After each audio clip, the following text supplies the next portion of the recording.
घर में कुछ ना होना ये मजबूरी है कि बंदे के पास कुछ नहीं है, वो मजबूर है।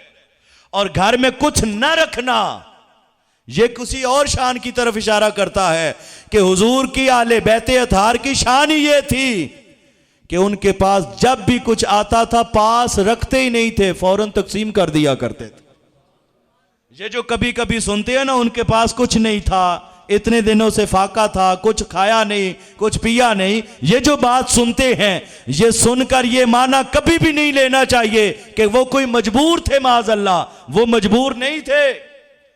अरे वो कदम मारें तो जमीन की जगह सोने की बना दें। उन्हें क्या कहते हैं फाके?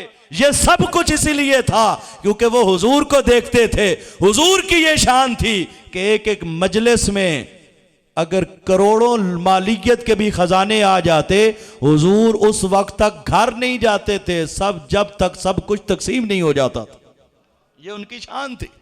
तो ये जो आप कह रही हैं ना कि घर में 3 ही खजूरें थी, इसका ये मतलब नहीं था कि खानदान नबूवत कोई मजबूर था। माज़अल्लाह, इसका ये माना है कि खानदान नबूवत सखी था।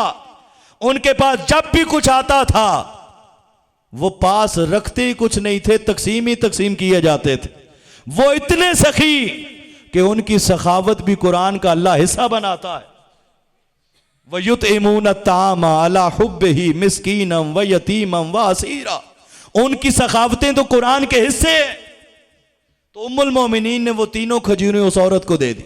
अब उम्मुल मोमिनीन कहती हैं मैं देख रही हूं, उसने 1 खजूर उठाई, एक बच्ची को दी, दूसरी खजूर उठाई, दूसरी बच्ची को दी, और तीसरी खजूर उठाई। तो आपका ज़हन क्या कहता है किधर की होगी? बताइए, खुद खाई होगी ना, यही ज़हन कहता है। उम्मुल मोमिनीन कहती हैं मेरा ज़हन भी यही था कि 2 बच्चियां भी भूखी हैं, वो कह रही हैं मैं भी भूखी हूं, तो 1 खजूर एक को दे दी, दूसरी तीसरी चाहिए, यही था खुद खाती।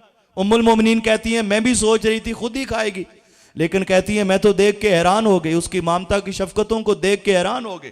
उसने तीसरी खजूर उठाई, उसके 2 हिस्से किए, आधा एक को दे दिया, आधा दूसरी को दिया, खुद भूखी रह लिया। उम्मुल मोमिनीन कहती है मैं उसके इस जज्बे को देखकर सारा दिन हैरान रही।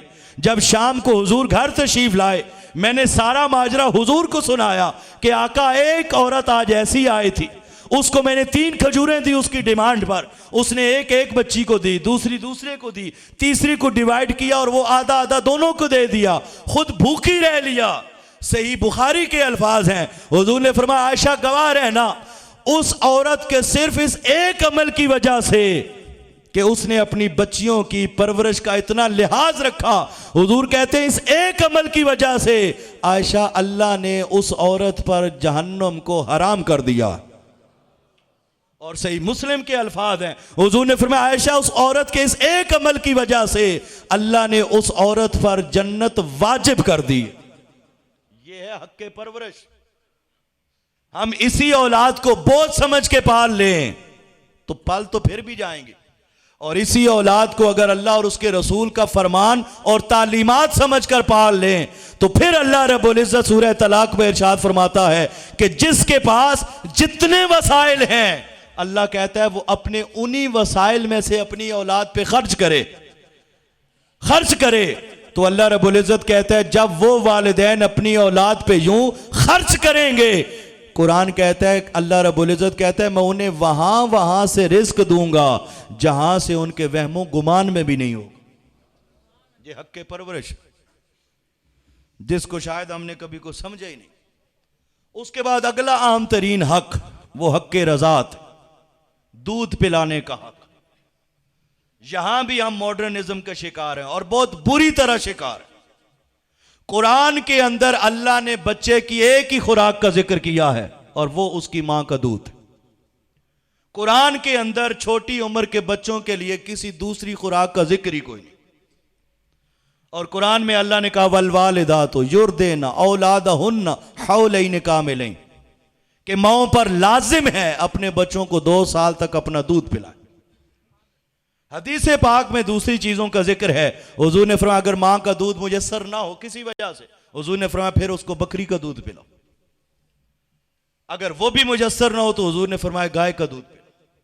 ये तो साइंसेस आज इस नतीजे पर पहुंची हैं कि रूए जमीन पर दुनिया में कोई और खुराक ऐसी नहीं है छोटे बच्चे के लिए जो खुराक अल्लाह ने उसके मां के दूध के अंदर रखी हुई। और साइंसेस आज कह रही हैं कि क्यों मां बच्चे को दूध पिलाए। साइंसेस कहती हैं कि जो मां बच्चे का दूध रोक ले, उसको रोकने की वजह से ऐसी बीमारी लग सकती है जिसका कोई इलाज ही नहीं होगा। वो जब बच्चों को दूध पिलाती है, अल्लाह उसके जिस्म से कई तरह की बीमारियां उस दूध पिलाने के अमल से खुद ही खारिज कर देता। और फिर बच्चा अगर कोई मां का दूध न पिए, उसके अंदर भी आसाबी तौर पर कभी मजबूती नहीं आती। अल्लाह ने एक निजाम रखा। हम पहले दिन के बच्चों को फीडर पे लगाए हुए, इस चीज की तरफ हमें सोचना है। हम बहुत दूर निकल गए। मैंने अर्ज किया, ये बच्चों का हक है जो वालिदैन का फरीजा है। कोई जेन्युइन प्रॉब्लम होना वो एक अलग चीज है, लेकिन अगर कोई प्रॉब्लम ना हो तो बच्चों के लिए सबसे बेहतरीन चीज, अब अल्लाह से बेहतर तो कोई नहीं जानता बच्चों के लिए क्या बेहतर है और क्या नहीं। बोलिए, तो जो मालिक एक ही खुराक का जिक्र कर रहा है, अगर कोई और खुराक होती तो उसका जिक्र आ ही जाता। मजीद अच्छी वीडियो देखने के लिए हमारा चैनल को लाइक, सब्सक्राइब और बेल के बटन को दबा दें। शुक्रिया।